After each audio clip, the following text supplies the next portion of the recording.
ധന്യ ഗൗതം, ഇന്നലെ മുതൽ നമ്മുടെ ഒരു സിനിമാ നടൻ സിദ്ദിഖിനെ ഒന്ന് അറസ്റ്റ് ചെയ്യാൻ വേണ്ടി നമ്മുടെ കേരള പോലീസ് നെട്ടോട്ട് ഓടുകയാണ്.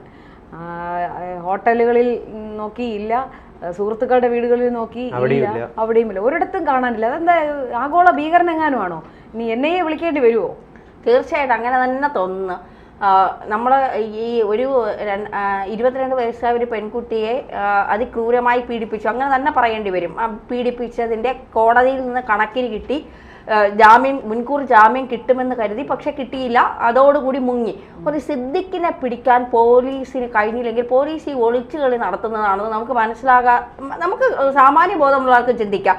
കാരണം സിദ്ദിഖിനെ സംബന്ധിച്ച് ആലുവ കേന്ദ്രീകരിച്ച് ഉള്ള ചില പരിശോധനകളാണ് നടക്കുന്നത് എന്നാണ് പറയുന്നത്.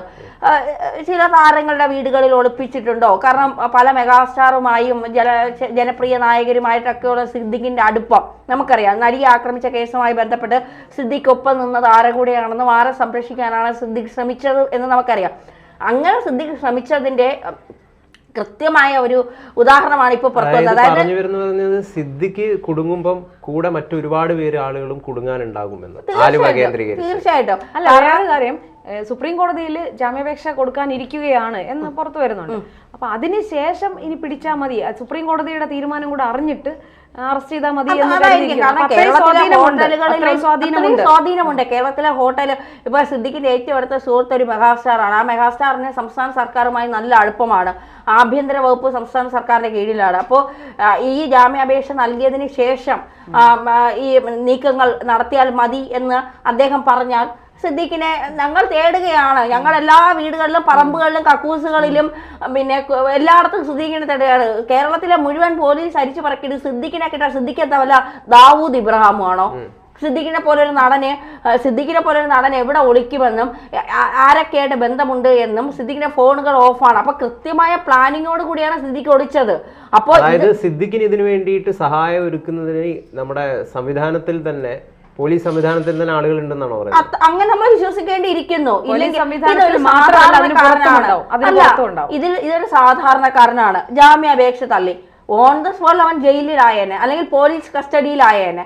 എന്തുകൊണ്ട് സിദ്ദിഖിനെ പിടിക്കാൻ കേരളത്തിലെ പോലീസുകാർക്ക് കഴിയുന്നില്ല?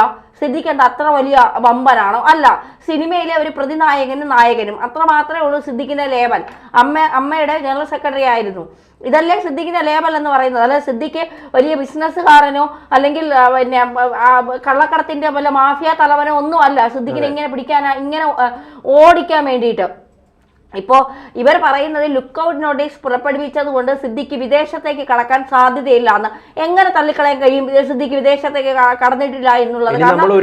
വിദേശത്തിൽ എത്തിയാൽ മാത്രമേ വിദേശത്തിൽ അദ്ദേഹം ഒരു ഫേസ്ബുക്ക് പോസ്റ്റ് ഇടും, അല്ലെങ്കിൽ ഫേസ്ബുക്കിൽ വന്നിട്ട് ഞാൻ ഇവിടെ ഉണ്ട്, എനിക്ക് മുൻകൂർ ജാമ്യാപേക്ഷ ഉണ്ട്. പ്രകാശ് ബാബു ഇത്തരത്തിൽ നിർമ്മാതാവ് ക്ഷമിക്കുക, പ്രകാശ് ബാബു അല്ല വിജയ് ബാബു ഇത്തരത്തിൽ അവിടെ പോയി നിരയുടെ പേര് കൂടി വിളിച്ചു പറഞ്ഞുകൊണ്ടാണ് വെല്ലുവിളി നടത്തിയത്. പിന്നെ വിജയ് ബാബുവിന്റെ പ്രശ്നത്തിൽ നമുക്കറിയാം അതെന്താണ് കാര്യങ്ങളെന്ന് സംഭവങ്ങളെന്ന് പിന്നീട് പുറത്തു വന്നതാണ്.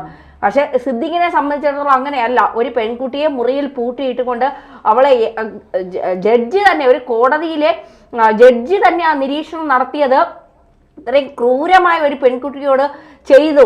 നിങ്ങൾക്ക് എങ്ങനെയാണ് ആ പെൺകുട്ടിയെ കുറിച്ച് മോശമായി ഇതിലൊരു പ്രധാനപ്പെട്ട ഒരു വിഷയം എന്ന് വെച്ച് കഴിഞ്ഞാൽ, കഴിഞ്ഞ ദിവസം പ്രോസിക്യൂഷൻ പറഞ്ഞത് സിദ്ദിഖിന്റെ ലൈംഗിക ശേഷി എത്രയുണ്ടെന്നുള്ള ഒരു പരിശോധന നടത്തണം എന്നുള്ളതാണ്. അപ്പൊ അത് എത്രമാത്രം സാധ്യതയാണ്? കാരണം അദ്ദേഹം ഇപ്പൊ സുപ്രീം കോടതിയെ സമീപിച്ചിരിക്കുകയാണ് ഈ ഒരു ഹർജി തള്ളണം എന്ന് പറഞ്ഞുകൊണ്ട് ലൈംഗിക ശേഷി പരിശോധിക്കുന്നത്. അത് ചിലപ്പോൾ അദ്ദേഹത്തിന് നാണക്കേടായിരിക്കും. അതുകൊണ്ടായിരിക്കും അദ്ദേഹം അത് എനിക്ക് അവളെ കാര്യങ്ങളിൽ എനിക്ക് വലിയ ശേഷി ഇല്ലാത്തത് കൊണ്ടായിരിക്കും ചിലപ്പോൾ ആ പെൺകുട്ടിയെ മുന്നിൽ നിർത്തിക്കൊണ്ട് സ്വയം ചിലപ്പോൾ ശേഷി ഉണ്ടെന്ന് തെളിഞ്ഞാൽ അത് തെളിവാകുമല്ലോ. ഇനി സിദ്ദിഖിനെതിരെ തന്നെ ശേഷി ഉണ്ടെന്നായാലും ഇല്ലെന്നായാലും സിദ്ദിഖ് കുറ്റക്കാരൻ തന്നെ. അല്ല, ശേഷി ഇല്ലാതൊക്കെ വല്ല മെഡിസിനും കഴിച്ചാൽ ശേഷി ഇല്ലാതാവോ?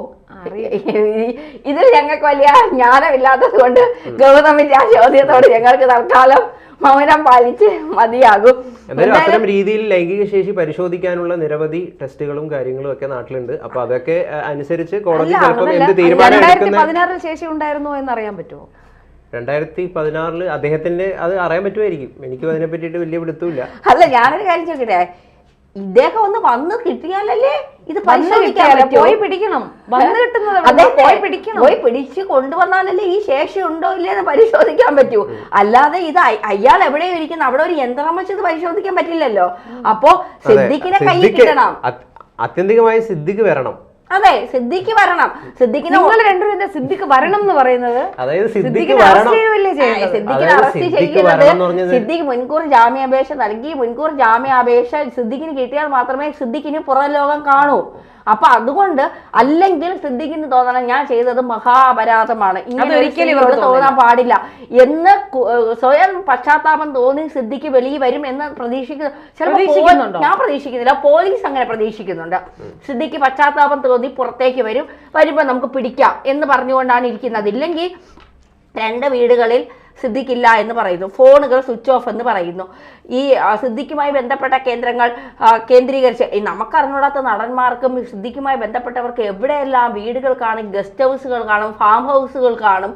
ഇതൊക്കെ പോലീസിനെ സ്വിച്ച് ഓഫ് ചെയ്തിട്ട് സിദ്ദിഖ് പോവേണ്ടിടത്ത് എപ്പോഴേ ഒളിച്ചു കാണും. ആലുവ കേന്ദ്രീകരിച്ച് അന്വേഷണം നടത്തുമ്പോൾ സിദ്ദിഖ് വേറെ കേന്ദ്രീകരിച്ച് സിദ്ദിഖിനെ ഒളിപ്പിക്കേണ്ടതെല്ലാം കൃത്യമായി നടത്തിയിട്ടുണ്ടാവും. എന്തായാലും അല്ല, വേറൊരു സംശയം, ഈ ആലുവ കേന്ദ്രീകരിച്ച് അന്വേഷിക്കുന്നു എന്ന് പറയുമ്പോൾ അത് മറ്റാരെങ്കിലും ഉൾപ്പെടുത്താൻ വേണ്ടിയുള്ള മനഃപൂർവ്വ ശ്രമമായിരിക്കും. അങ്ങനെയല്ല, ആലുവ കേന്ദ്രീകരിച്ചുള്ള അന്വേഷണം എന്ന് പറയുമ്പോൾ നടിയെ ആക്രമിച്ച കേസുമായി ബന്ധപ്പെട്ട് സിദ്ദിഖിനെ ചോദ്യം ചെയ്യാൻ വിളിപ്പിച്ചപ്പോൾ സിദ്ദിഖിനെ ആ നടനെ പുറത്ത് കാവലിരുന്നത് സിദ്ദിഖാണ്. ആ നടനെ ഏകദേശം 13 മണിക്കൂറോളം ചോദ്യം ചെയ്തു. ആ നടനെ തിരിച്ചു പുറത്ത് കൊണ്ടുവരുന്നത് വരെ അതിനുവേണ്ടി കാവലിരുന്നത് സിദ്ദിഖാണ്.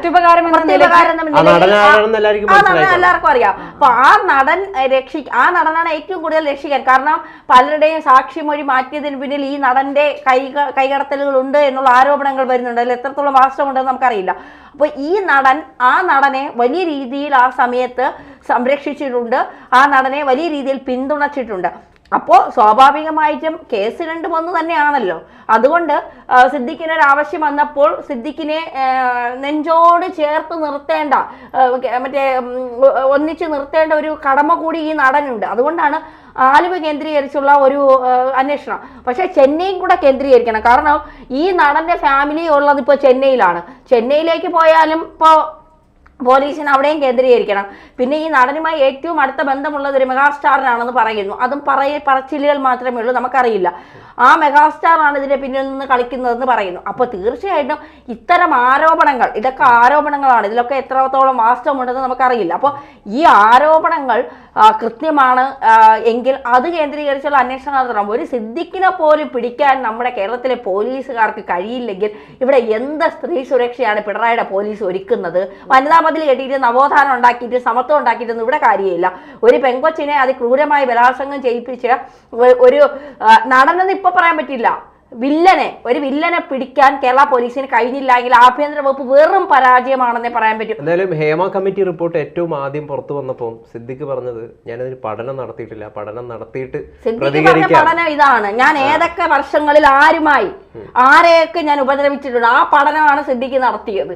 ആ പഠനമാണ് പുറത്ത് വന്നിട്ട് ഈ ഓട്ടം നടത്തേണ്ടി വരുന്നത്. പക്ഷെ സിദ്ദിഖിനെ പോലെ ഒരാളെ ഭാഗത്തു നിന്നൊക്കെ നമ്മൾ പ്രതീക്ഷിച്ചിട്ടുണ്ടോ എന്ന് ചോദിച്ചാൽ നമ്മൾ എന്തിനാണ് പ്രതീക്ഷിക്കുന്നത്? സിദ്ദിഖ് നല്ലൊരു നടനാണ്, നല്ലൊരു വില്ലനുമാണ്, നല്ലൊരു പീഡന വീരനുമാണ്, നല്ലൊരു കാമപ്രാന്തനുമാണ്.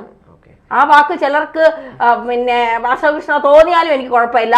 നല്ലൊരു കാമപ്രാന്തനുമാണ്. അതല്ലേ ആ പെൺകുട്ടിയോട് ഇത്രയും മോശമായി അയാൾ ചെയ്തത്. അയാൾ പറയുന്ന ഒരു വാക്ക് എനിക്ക് ഇപ്പോഴും മനസ്സിലാവാത്ത കാര്യം, ഞാൻ അവയവം കടത്തി ബലാത്സംഗം ചെയ്തിട്ടില്ല. അവയവം കടത്തി മാത്രമേ ഇയാൾക്ക് ബലാത്സംഗം ആവുകയുള്ളൂ. ഒരു പെൺകൊച്ചിനെ അയാളുടെ ആ ധാരണ ശരിയല്ല. അവയവം കടത്തിയ മാത്രമേ ഒരു പെൺകുട്ടിയെ ബലാത്സംഗം ചെയ്യാൻ കഴിയുള്ളൂ. ആ പെൺകുട്ടിയുടെ മുന്നിൽ നിന്ന് ഏറ്റവും മോശമായ സംസാരിക്കുക, ഞാൻ നിന്നോട് എന്ത് തെറ്റ് ചെയ്തു, ഞാൻ അത് ചെയ്തോ? അതെ, അത് മാത്രം ചെയ്തില്ലല്ലോ. മറ്റേ തെറ്റ് ചെയ്യാത്തവരായി ആരുണ്ട് ഗോപു? ഇതായിരിക്കും ഇപ്പോ സിദ്ദിഖിന്റെ മനസ്സിലുള്ളത്. എല്ലാരും തെറ്റ് ചെയ്ത്, എന്നെക്കാട്ടിലും 3000-4000 സ്ത്രീകളുമായി ബന്ധം സ്ഥാപിച്ചവരൊക്കെ ഇവിടെ ഒരു കുഴപ്പവും ഇല്ലാതെ ജീവിക്കുന്നു.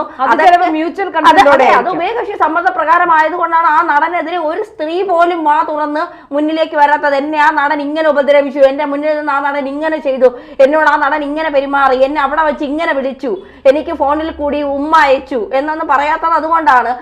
ഇതിപ്പോ ആ പെൺകുട്ടിയുടെ കൺസേൺ ഇല്ലാതെ ആ പെൺകുട്ടിയെ മുറിയൊക്കെ അടച്ചിട്ടിട്ട് ഒരു സ്ത്രീയെ ഇത്രയും മാനസികമായി തളർത്തുന്നുവെങ്കിൽ ഈ ഓപ്പോസിറ്റ് നിൽക്കുന്നവൻ എത്ര മഹാഭാവി, എത്ര ക്രൂരനുമാണ് എന്നുള്ളതാണ്.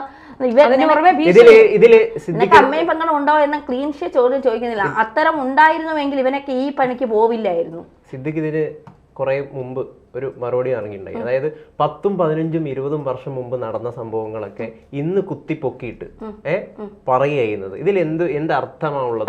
കാരണം അയാള് 2019 സിദ്ദിഖ് നന്നായെന്നേ. നന്നായി 2016 സിദ്ദിഖ് വെറും ശിക്ഷ ലഭിക്കുമ്പോൾ ആ സംശയം സിദ്ദിഖിന് മാറിക്കും. അപ്പൊ എന്തായാലും സിനിമാ രംഗത്തെ നടിമാരുടെ പരാതിയിൽ, ഒരുപാട് പേർക്കെതിരെ നടത്തിയ പരാതിയിൽ സിദ്ദിഖിന്റെ അറസ്റ്റോടുകൂടി, പോലീസ് ഇപ്പൊ സിദ്ദിഖിന്റെ അറസ്റ്റോടുകൂടി ഒരു വിരാമമാകുമെന്ന് നമുക്ക് കരുതാം, അല്ലെ? കരുതാം.